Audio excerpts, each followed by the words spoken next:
Hi, I'm Casey Seiler, editor of the Times-Union and a two-decade resident of Albany.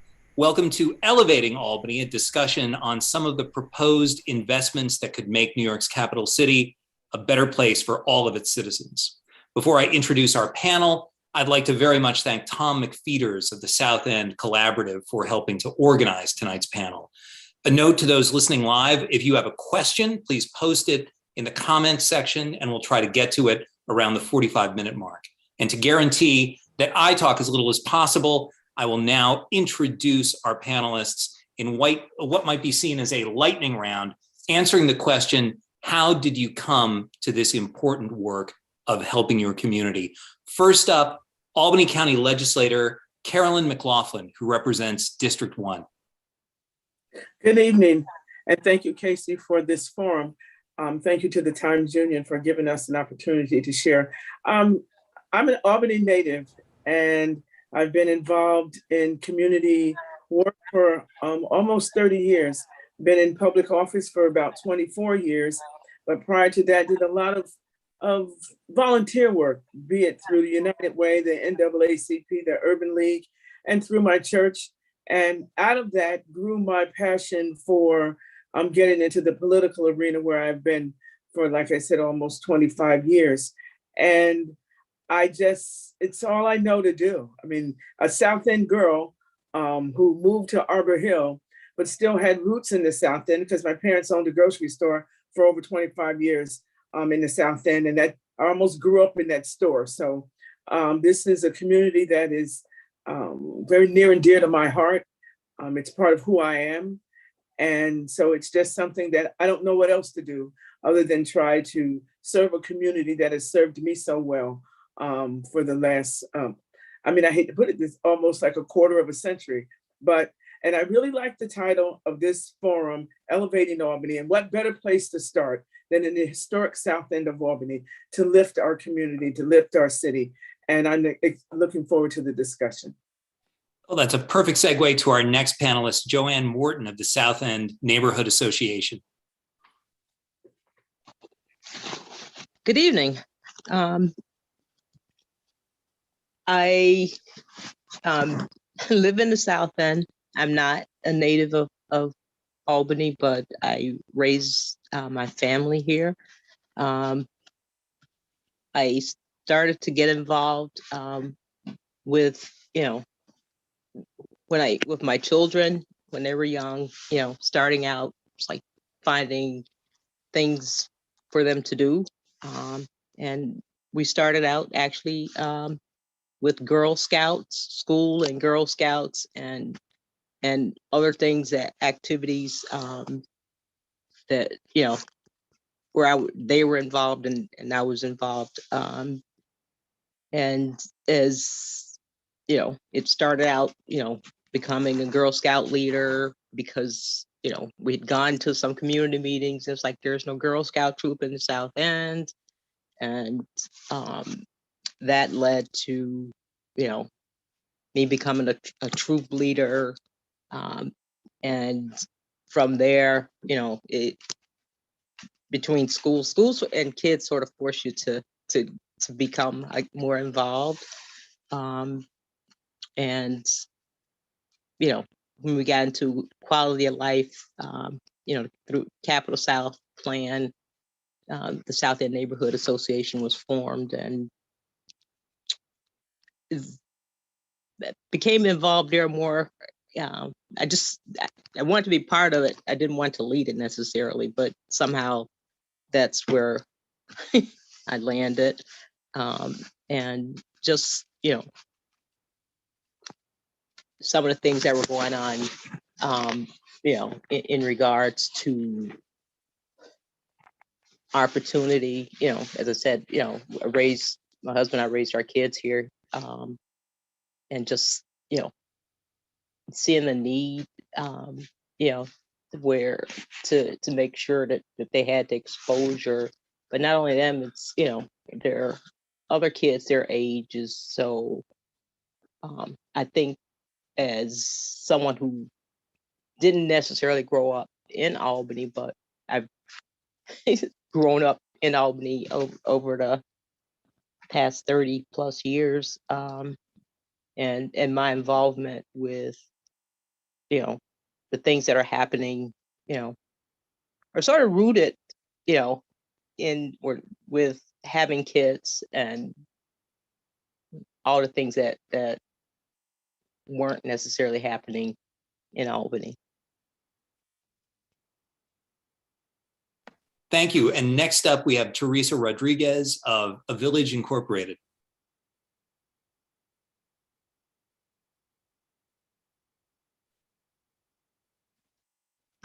Oh, Teresa, you good? Good evening, everyone. So I was actually raised in Long Island. I'm good. I'm good. Can you hear me? Yeah, go ahead. You're just a little bit delayed, but go ahead. Take it away.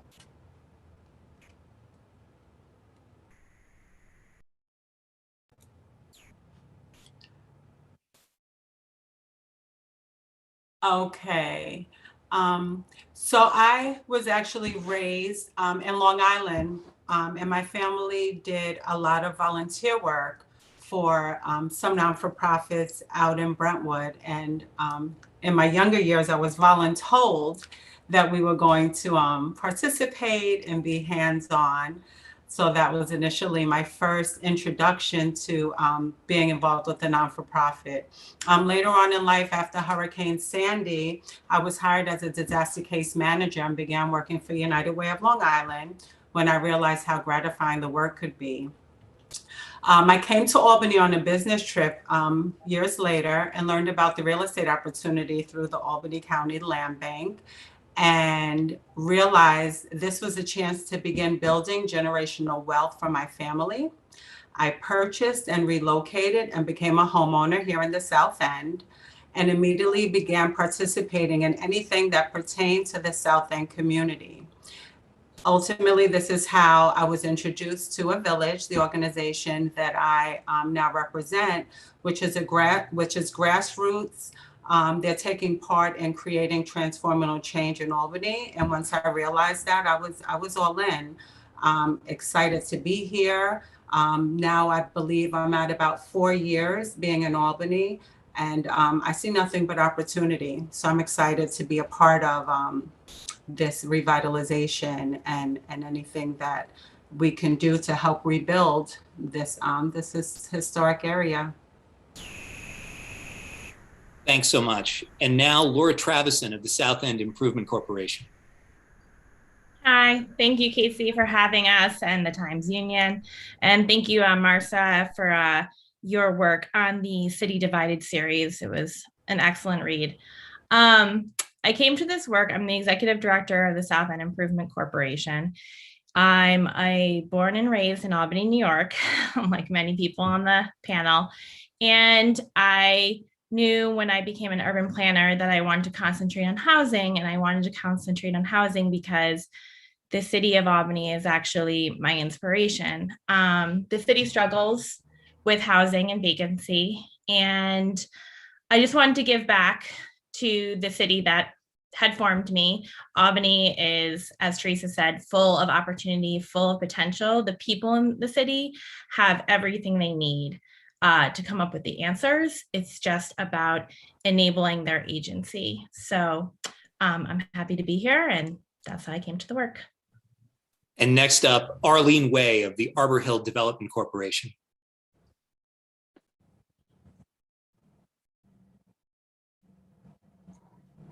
Okay.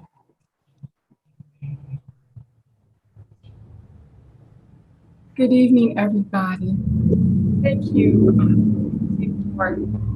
for setting this up. I appreciate this opportunity to join with my colleagues for this important discussion. How I came to be here is a story all to itself. I'm not from Albany, I'm from New York City. I was raised in Harlem.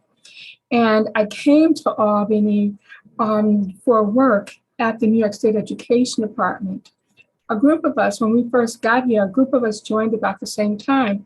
We knew we wanted to become involved in the community that we had landed in. When time came for me to buy a house, I bought a home in Arbor Hill. When I retired from the state education department, I was quickly recruited by a lady in my church who was very persistent to the Arbor Hill Development Corporation. And it has been, I would say, a labor of love, because it puts me back in a position where I'm connected to the people, to the community. And I live, work, and worship in Arbor Hill. Arbor Hill is involved with, and we support West Hill community and North Albany, and Sheridan Hollow. And so I became involved with the collective when the group was involved in drafting a letter in response to the Times Union article. And so I had known Tom McFeeters from other work, community work, and he asked me if I would be interested in the letter, and I brought along with me people from Arbor Hill, West Hill, North Albany, and Sheridan Hollow. We all signed off on the letter because the issues that the people in South End experience are the very same issues that we experience in the other communities. And, it was just a wonderful thing to be able to join in solidarity. Well, thanks to all our panelists. And last but certainly not least, I would like to hand it over to Massarah Mikati, Times Union staff writer, and along with Eduardo Medina, who is now working for the New York Times, the correspondent or part of the team that put together A City Divided that ran in the Times Union last spring. I guess it was late spring, early summer. And I think it's fair to say drove or helped to drive a lot of the conversation around equity and the kind of inflection point that the city finds itself at now. And I just asked Massarah to kind of talk a little bit about kind of the facts on the ground, the situation that was described in City Divided, which was really all about the legacy of redlining and 8 decades of disinvestment in many of our communities here in the capital city. Sure, thanks. Yeah, like Casey said, I am the co-author of A City Divided with my phenomenal former colleague, Eduardo Medina. The New York Times is very lucky to have him. I first came to Albany in 2017 as a Hearst Fellow. I grew up outside of Cleveland, Ohio, and I actually had the idea for A City Divided because I would drive down Henry Johnson Boulevard every single day. And I just noticed, I would go from being in a neighborhood that was virtually all Black and that was very obviously neglected, to crossing a single bridge and ending up in Center Square with perfectly manicured lawns and immaculate brownstones. And the level of neglect and inequity was just glaring to me as I made that drive every single day. And that was when I first had the idea to work on this project. And I really wanted to explore the level of segregation that existed in Albany. I'm someone who has lived in many places, who has seen many cities, but the level of segregation in this city was just something that struck me to be a different level. With the help of Eduardo, we looked at the data, we looked at the history of redlining and tax practices and all of the fun stuff in Albany. And research actually showed that obviously Albany is quite segregated. It's not as segregated as other major American cities like New York City or Chicago or LA. But compared to other mid-sized upstate New York cities, it is quite segregated. And a lot of that segregation is rooted in redlining, right? We've all heard that term, the practice by federal officials in the 1930s that made sure to mark certain neighborhoods to be risky in terms of investment. And to this day, you can match up the redlining map exactly with Albany's neighborhoods, Arbor Hill, South End, and West Hill. And it's really shocking to see how a decision that was made nearly a century ago, we can still see the effects of that today.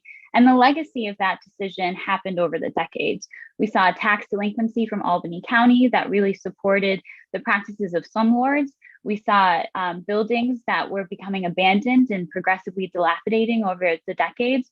We saw the construction of the Empire State Plaza, which displaced thousands of Albany residents and essentially removed the Black middle class from the city of Albany. And while a lot of white middle class residents were able to flee to Albany suburbs that were growing in population at the time, Black residents were facing discrimination when it came to trying to find housing in the city.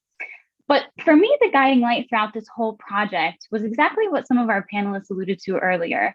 Albany is segregated, so what, right? Some people are going to choose to live in communities where they're not the only one. It's a much less stressful experience. I grew up Arab Muslim in a predominantly white town, and it was not a very fun experience growing up. But the issue becomes the quality of life difference. And while Albany's segregation rate is not as high as other major American cities, the quality of life differences within its neighborhoods are top chart. Brandeis University published a study a few years ago that actually found that Arbor Hill was one of the lowest opportunity neighborhoods in the country for children. And that's just one example. When you look at the Black maternal mortality rate, when you look at education opportunities, when you look at housing opportunities, when you look at food apartheid, every single day, those day-to-day experiences of the residents of Arbor Hill, West Hill, and South End, that's what we wanted to highlight with this project. That's what I try to highlight with my journalism. And that's what I really hope that we'll be able to touch upon today. Thanks, Massarah. Eloquent as always.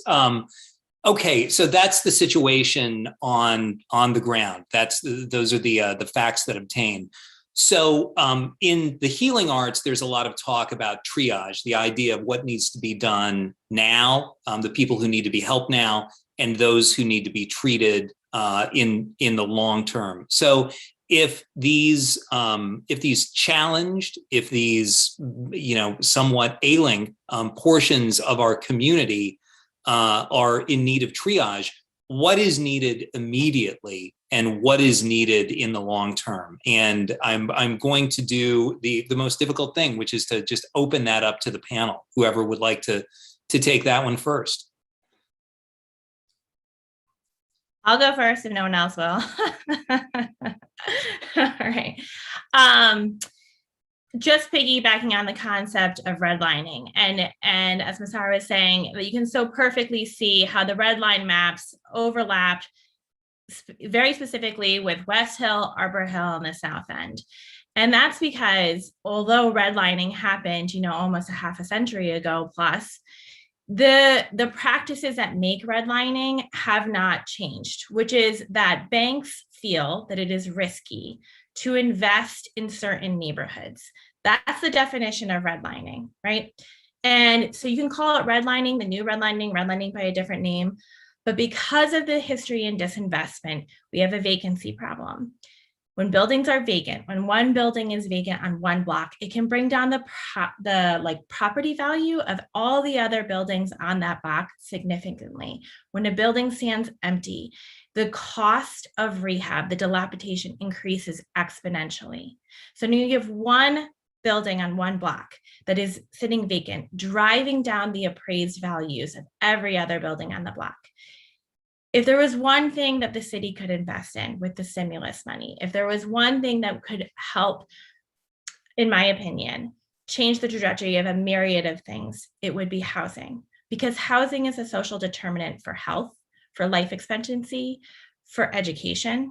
When people have the opportunity to become home buyers, when they are homeowners, they can build on that intergenerational wealth.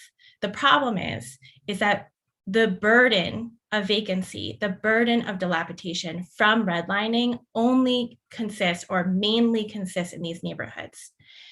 So to bring this into layman's terms, I'm on the market for a house.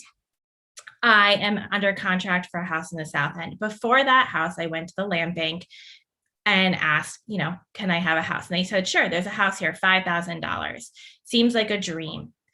I was quoted by several contractors for this house to be repaired, just to be brought up to code, is $300,000.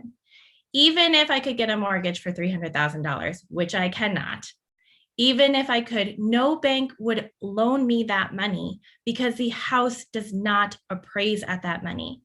So even though I desperately wanted that house, even though the land bank desperately wanted to give me that house, even though the city of Albany desperately needs the taxes that would come from me owning that house, I can't get it because the cost of rehab exponentially exceeds the appraised value of that house. So what can we do? We can get a budget, a rolling budget, a line in the city budget that is sustainable, that is funded by ongoing payments. It can be in the city, it can be in the county, that can specifically tackle the appraisal rehab gap for housing. If we tackle, and specifically tackle it with a racial lens, if we look at home ownership and look at decreasing the gap between Black homeowners and white homeowners in this cities, increasing home ownership, it's not just affordable housing, it's that intergenerational wealth, it's home ownership. And we have a budget to help people, we have a fund that is specifically tackling that decreasing this. I think we could really see some improvement with blight and with equity improvement, the lack of inequity essentially in the city. And so just to be clear, when you're talking about that gap, you're talking about the difference between what the bank is willing to give and what the house is on the market for, correct? That the city or that the city fund could help to kind of cover that cost. Correct. And the bank is not willing to give it because they say it's too risky. But the Times Union is perfectly laid out. Why is it too risky? Because you redlined this neighborhood. You redlined it. And as someone who grew up through a period so-called urban renewal that was sort of cut short when it came to certain neighborhoods, as someone who grew up watching the Empire State Plaza be built and decimate a rich, vibrant community, a diverse community, I blame the government at every level for allowing Albany to reach the point where we find ourselves, so that you're looking at a house that is going to cost you $300,000 to rehab, and yet you wouldn't want that burden on yourself, and you don't deserve to have that burden on yourself. And in a community where people want home ownership, I do believe, but because of disinvestment, lack of attention, and just really being undervalued, marginalized, and just not really looked at as a community that is as rich as it is. That's why we find ourselves where we are. And it is the responsibility of the government at the city level, the county level, and the federal level to invest in this historic city, to invest in this historic community that we're specifically talking about today, so that we don't just go into the Hudson River, because that's what's next. Because I have watched over the years where people have lost their home right across the street from where JoAnn Morton lives right now. I remember the Lawson family. They were in between two vacant houses. Those houses deteriorated so bad that it caused them to lose their home. And that's the kind of things that are happening in our city that we can no longer allow to happen. So talk about a place where money needs to be applied, the housing stock. We can't bulldoze the whole city. We cannot do that. But if we don't do something soon, we will have no choice but to do that and start from scratch. But there's rich infrastructure in this city that needs to be revitalized, invested in, and give people the opportunity. Show them that you are important to us. You too can be a homeowner. Educate people on how they can do that and give them the resources. Get everyone at the business community, the nonprofit community, the faith community, and our government entities all have to be a part of the solution. It's no one segment's going to do it alone. Everybody has to come to the table and value this city the way those of us who are on this panel value this city. So if home ownership is one thing that obviously needs to be boosted within the city, what else are the major items that you would put kind of on that triage list? Well, I'm going to add to that because I'm sorry. Oh, I'm sorry, Carolyn. I think Arlene had her hand up. Go ahead, please. Okay, I think that we've got to do two things. One is that we have to take a holistic approach to neighborhood revitalization. We need to have a block by block approach to making sure that every neighborhood, every block is standing the way that it should. You can't do one house and then skip over it and go do something else. You've got to take whole block approaches. And what I'm looking at are some of the, and also deal with some of the unintended consequences of government policies, okay, that also influence banking practices. For example, if you're going to do development in our neighborhoods, you can get funding from the federal government, from state, for home ownership. You can get monies to do construction. You can get those things, but there are ties or strings attached to them, so it's not free money.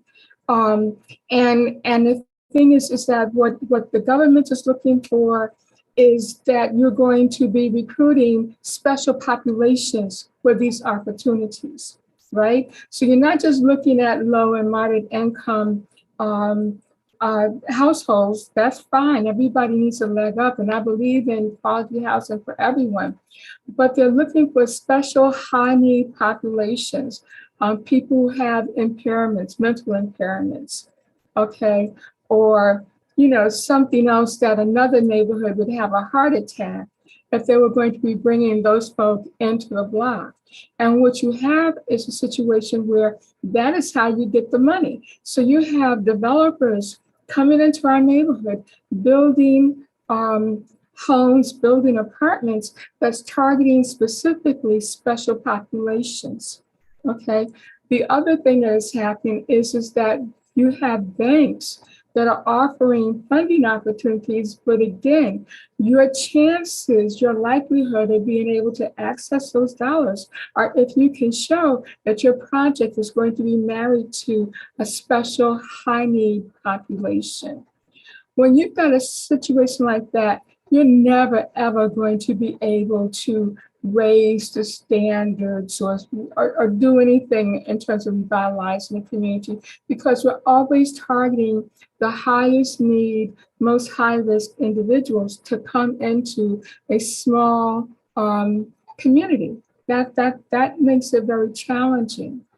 The other thing is that developers are not thinking about what it takes to create a neighborhood that people want to come to, right? So they'll come in and they'll construct residential housing, but they don't think about the amenities that other neighborhoods have that would make it attractive for people to come in and buy a home.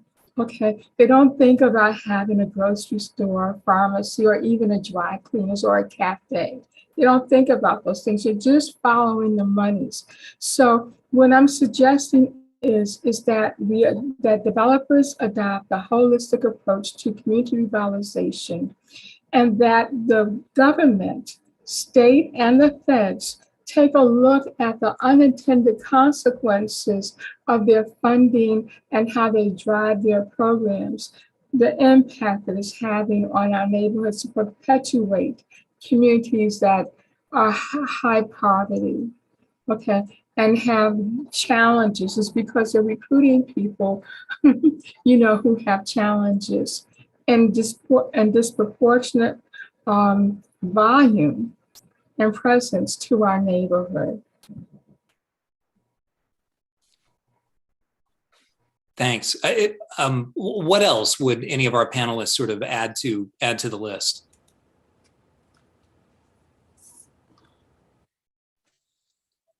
I guess. Casey, yeah, go ahead.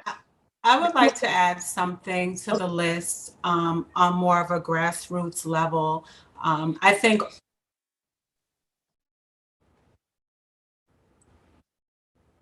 so one of the things that I wanted to mention, being new to the community and coming in from the outside and being able to see the opportunities that were available and take advantage of the opportunity and able to purchase and take the necessary steps, and being excited and having conversations with my neighbors and folks within the community, and how surprised I was how no one knew, how they just don't know about the land bank. They don't know about these opportunities.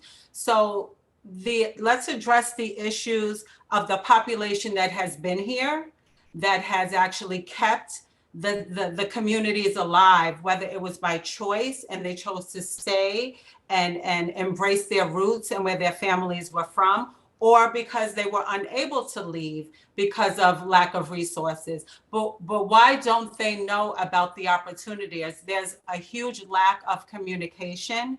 My neighbors, just people within the neighborhoods, just don't know about what their options are or what their possibilities are. So I would really like to see the organizations that are currently all on board working together, but what support can we receive in order to be able to support the community and support the members of our community in order to bring them the information? I'm adamant about there being a lack of case management across the board in general. Unfortunately, our population needs the hand-holding. And I think with case management services on whatever level that could be brought, whether it's giving support to the organizations that are already here working within the community and being able to financially support salaries or staffing, or bringing in some type of case management component where we can address the issues that we currently have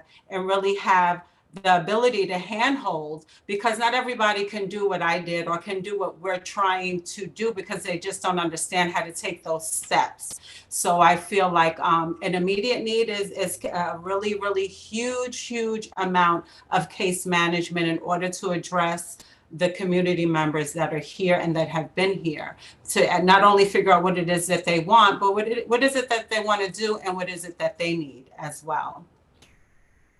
JoAnn, Morton, what would you, I'm sorry, I just wanted to see if JoAnn wanted to sort of add anything to that list as we kind of go around the panel.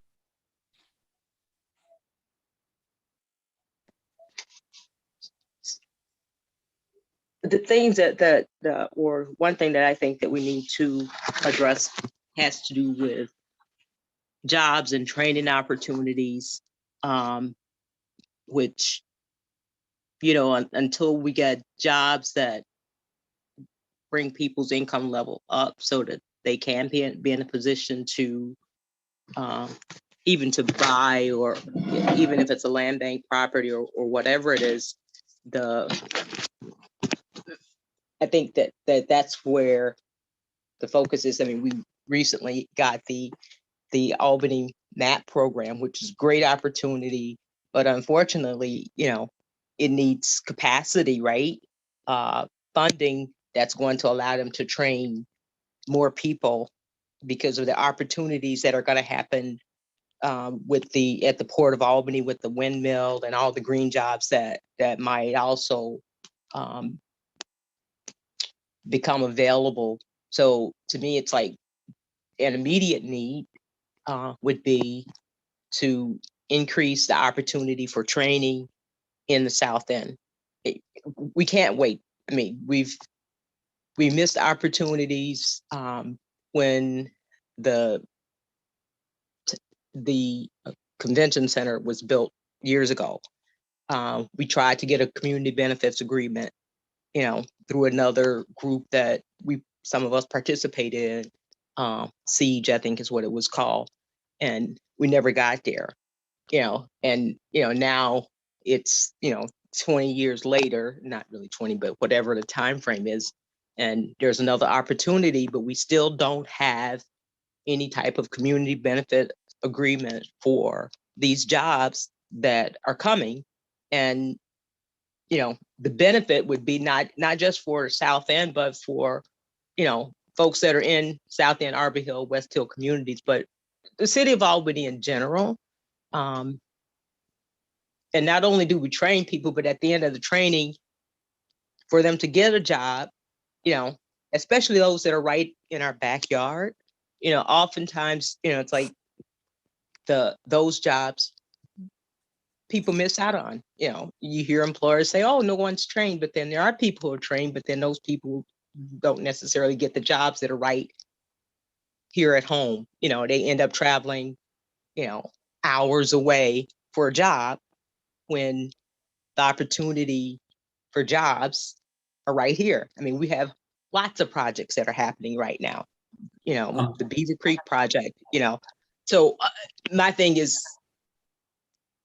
is how do we need to have a way to offer training that's going to be meaningful and beneficial at the end of that training, so that people have jobs that pay, that even if they choose to stay in our communities or to move elsewhere, you know, it's Right. beneficial to us all. So essentially that they can, you know, buy those houses potentially with a booster and, you know, and stay in the community sustainably. Laura, you were going to add something. Yeah, I was going to say workforce development, as the other panelists have been saying, and workforce development needs to be paired with case management, as Teresa's pointing out, and wraparound services, childcare, case management, paid training, and then a focus on healthcare.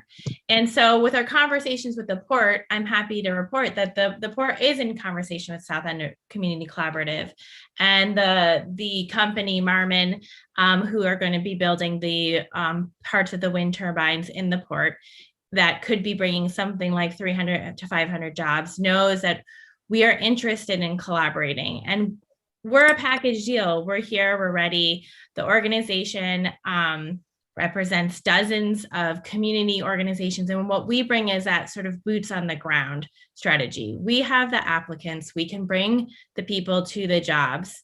What we need is a sort of investment in that capacity building around the training, that long-term sustainable training. And the Port, as a city divided, it wrote about, that's another interesting history, right, of environmental injustice.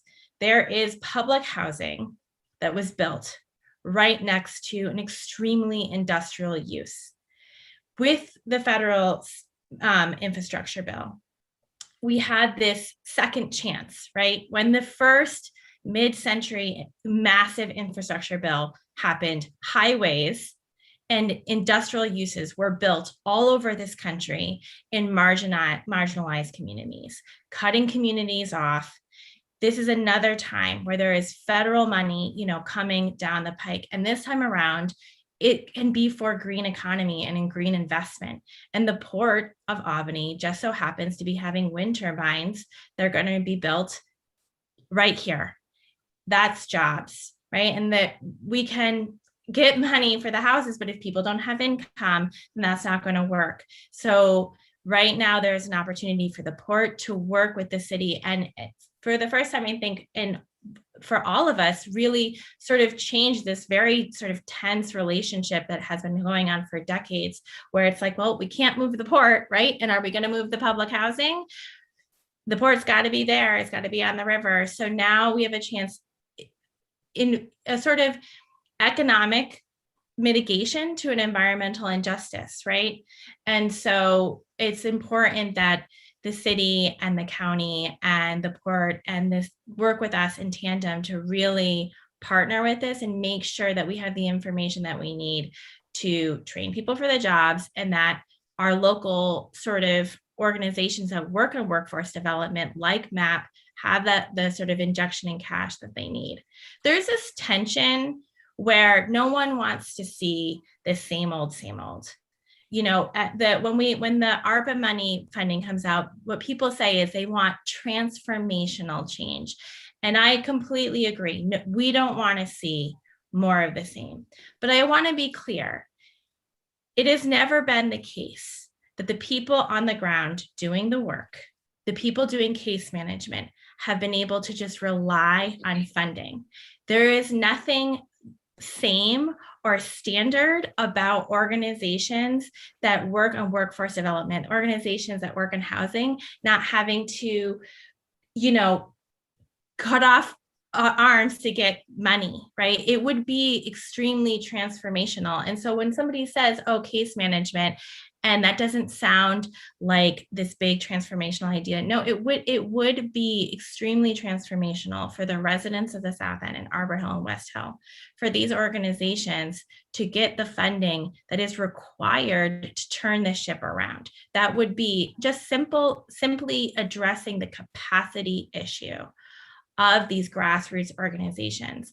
When you are doing the work, you don't have time like a private sector organization to go after the funding in the same way. A huge part of this is capacity building of the machines that are already there. We know what the problems are. They're decades old.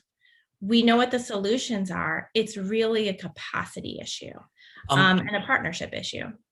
Laura, you make a good point. When we first started scheduling this discussion, it was very much in the context of the post-pandemic aid that had, was beginning to flow into the city. Now, of course, this discussion is taking place in the immediate aftermath of passage of the federal infrastructure bill that allows us to think perhaps even bigger, that money is going to be coming over a very long period of time.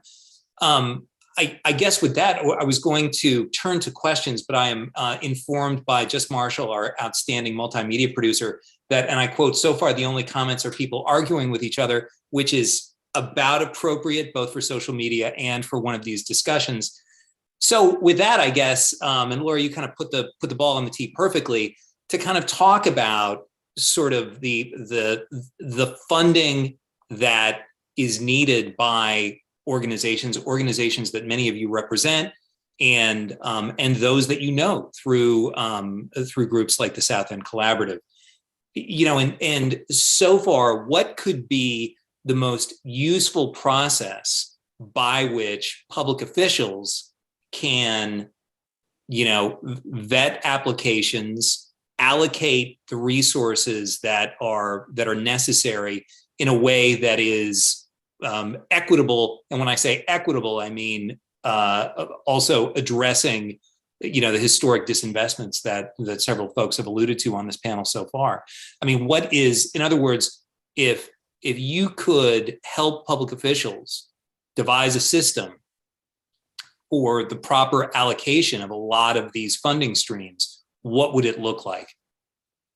Well, I'm going to respond to that. As a public official, I don't control the purse strings, but I do work with someone who will have access to over $55 million.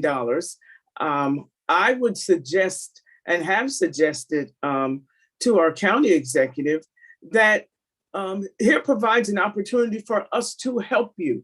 Listen to the people in the community who have very good ideas, who have I've been working on opportunities to provide access to opportunities for people in the community. For example, we know what the city has done in terms of trying to develop a process for allocating the Arbor money. The mayor had one process. The council members came up with another process in agreement with her, where they will have some say-so on an interview process for applications for their money. We need to do something similar to that at the county level. Well, we understand that a lot of the money is being used to address shortfalls caused by the COVID-19 pandemic. But that money, all of it's not going there. So go to the community, listen to some of the ideas that have come forward. One of the things that I'm working with in the South End is the Salvation Army has a project that is going to, the idea is behind it is to provide for wealth development, provide for personal entrepreneurs to be able to come in and start a small business within a facility that is in the South End of Albany. A gift that was given to them, they want to give back to the community. But in order for that facility to be used at its maximum level, it needs some support. And this ARPA money is the perfect source for providing startup money so that small businesses can come in and have a place to run their business and have the wraparound services that I think Laura alluded to, the childcare available, right? And job opportunities, training opportunities can all be housed right there in the south end of Albany. So we need to look at what is available. And I'm telling you, and I was a part of some discussions when we talked about money, the opportunities we lost with the convention center. We've got to be steadfast and unmovable as we have these conversations and not take no for an answer, because the money this is as one-up money, non-recurring funds that if we don't get what we need in our communities at this time, I don't know if I'll live to see another opportunity. So I do believe that the powers that be it the mayor, the county executive, you've got to get into the community and listen to what the people have to say and not be in a lofty tower thinking that you know what's best to do with the money, because you don't. Utilize the people that are in the community, that are doing the work that otherwise you would have to do, because the people are working. This South End Community Collaborative is just one example of the work that's being done around this city to help move it forward. So I say you have to listen to the people that are on the ground doing the work.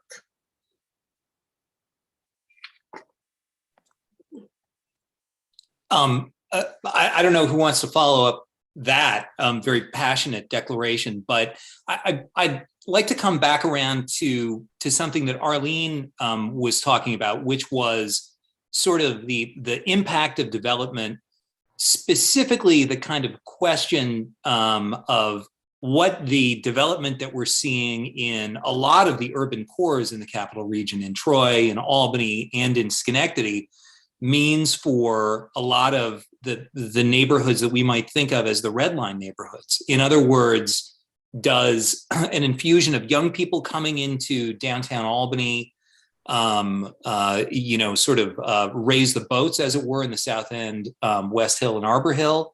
Is it more likely to result in a supermarket coming in, or is it sort of an island of development that isn't going to have enough of an impact on these challenged communities? I would like to suggest that there are enough people already there that we don't have to wait for an infusion of anybody to come in to give us a supermarket or the services that we need. I think what we need to have is a change of mindset, because people have made decisions about what they think we deserve, and they fund accordingly. And so that thinking is, and people chasing dollars is causing people not to develop or to how can I say, develop neighborhoods the way that they should be, that would be helpful or healthy for anybody. I would like to see, there's a model called the Mutual Housing Association model, and it's for renters. And I know that there's a push for home ownership, and I understand that, and I appreciate that. But there are people who really shouldn't own houses. Apartments are fine for them, and they can build equity, if they understand money and how to develop, how to create wealth and all that. They can do that with an apartment, but that's a whole nother discussion. The thing about the Mutual House Association model, which I'm very much interested in, is that it is designed to empower the people who are living in a place, okay? It offers what Teresa had mentioned in terms of case management, but it works with people who have been so disappointed over time by lack of opportunity. Racism does exist, and it has been a barrier. Racism and classism have been barriers to people being able to access opportunities for employment, for advancement, or whatever. But to have a cadre of people who are there, who can help people who are in the community be able to access pipelines to change. and create opportunities that would cause them to want to stay once they get those better jobs. That is the thing that we want to do. That's where, and also that would cause our young people who may have gone away to school to want to come back because they can access jobs, because the neighborhoods are places that they would like to raise their children. You know, I always call, and I don't want to be too long on this because I know other people want to have a chance to speak. But our neighborhoods are really communities of promise. That's what I call them. When I look at where they're located, at the gateways of the city and close proximity to state, county, and federal agencies, where if we could have the appropriate pipelines, our young people and some of us could get jobs in those places. And if they did that, and we had cafes and other things, other amenities, they would want to stay. I think that when we start having that kind of conversation and start doing that kind of work, I think that is when we will see sustainable revitalization. We will have it. We will create jobs with the small businesses that people can walk to. People will be able to access employment opportunities at the schools, at the hospitals, at the colleges, at the state agencies that surround our communities. We start being able to access those pipelines and we start cleaning up the buildings with the X's on them. You know, when we make things accessible to people, people can get a grant without having a 5 or 10 year lien attached to their homes. That's how you get people to stay. That's how you create incentives. And so I would just like for us all to be thinking about things like that, for policymakers to start looking at the unintended consequences of things that they cause, and they'll realize it because they're not connected to what's happening on the ground level. So that's me. We have a few minutes left, and actually, what Arlene just said kind of inspired me. Even though I didn't put this on the list of things we were going to talk about. But we've spent so much of this discussion talking about sort of the challenges that so many folks in our community face. Large issues. I guess I would just ask the panel or even Massarah as well. What is something that you've seen, be it a program or a small development or just an act of allyship that you've seen over the course of this year, or maybe just the past few months, that's given you hope, that's given you faith to kind of to continue in this work? As on the last point, the sort of active allyship, I've worked, for many years in the city of Albany, and I've heard a lot of complaining about siloing and people not communicating with each other. And I must say that the South End Community Collaborative and our relationship with Arbor Hill, it's a well-oiled machine. All the organizations work very well with each other. I'm not sure if the people who actually have the purse strings understand the level of cooperation between organizations. And it's quite profound and impactful, I feel like, for the residents of the city of Albany, because the policy is made together and the competition for funds is reduced through cooperation, which enables the funds to go more broadly. I think when it comes to funding, whether it be stimulus money or state aid, the strength in the city of Albany and in these neighborhoods is the ability for the cooperation between these organizations to make the funds go far. When I have a service that needs to be provided to a homeowner that my organization does not provide, I know exactly who to call. I know I have their phone number. It's in my cell phone. I can hand that case management off to another organization that can pick that person right up where my organization ends. And that is how you don't lose people and how a community organizes itself. So I know other people might have things to say, but I would say the city is a beautiful city. We have these beautiful historic homes. The city has, people who are deeply desire to stay here and live here and be here. So I would say that is, one of our strengths. I think Albany is a land of opportunity, but the opportunity has got to be spread abroad. Everyone doesn't feel like they have access to opportunity, and that's because of a lack of communication. Someone said earlier, we have everything right here that we need, but if I don't know about it, I'm going to always feel like I'm lacking something. So let's capitalize on this being the state capital, capitalize on all the assets we have, the projects that are going on. What's going on in Lincoln Park? I'm excited about that. That whole Beaver Creek project, and how Lincoln Park, and then the basketball courts that's going on there in the South End. I'm excited about what next summer is going to have for this city.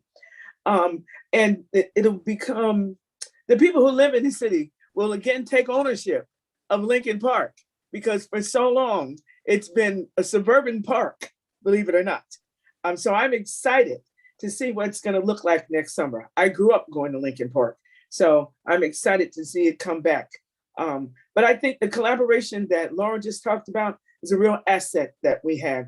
And we have to continue to capitalize on that, work together, make sure that this money that's coming our way is utilized, comes to where it's needed. But we can only do that by sticking together and collaborating to get some of the funds, because that's the word that they seem to be using. We want to see collaboration. And the South End Collaborative is the prime example of that. And we have people there that can make it happen. Anyone else before we bid goodnight who'd like to add anything? I will. I just want to end by saying that ultimately I have faith. I have faith that there will be a change in Albany. I'm excited to be here. I'm excited to be able to be in a position where I'm able to share the information and bring the information to the community. I know there's opportunity and many good things to come. So I'm excited about learning more about the programs within Albany, working with my co-hosts and with the other organizations. And it's going to be a change, and it's going to be a positive change. So thank you for allowing us to have this opportunity and have this discussion.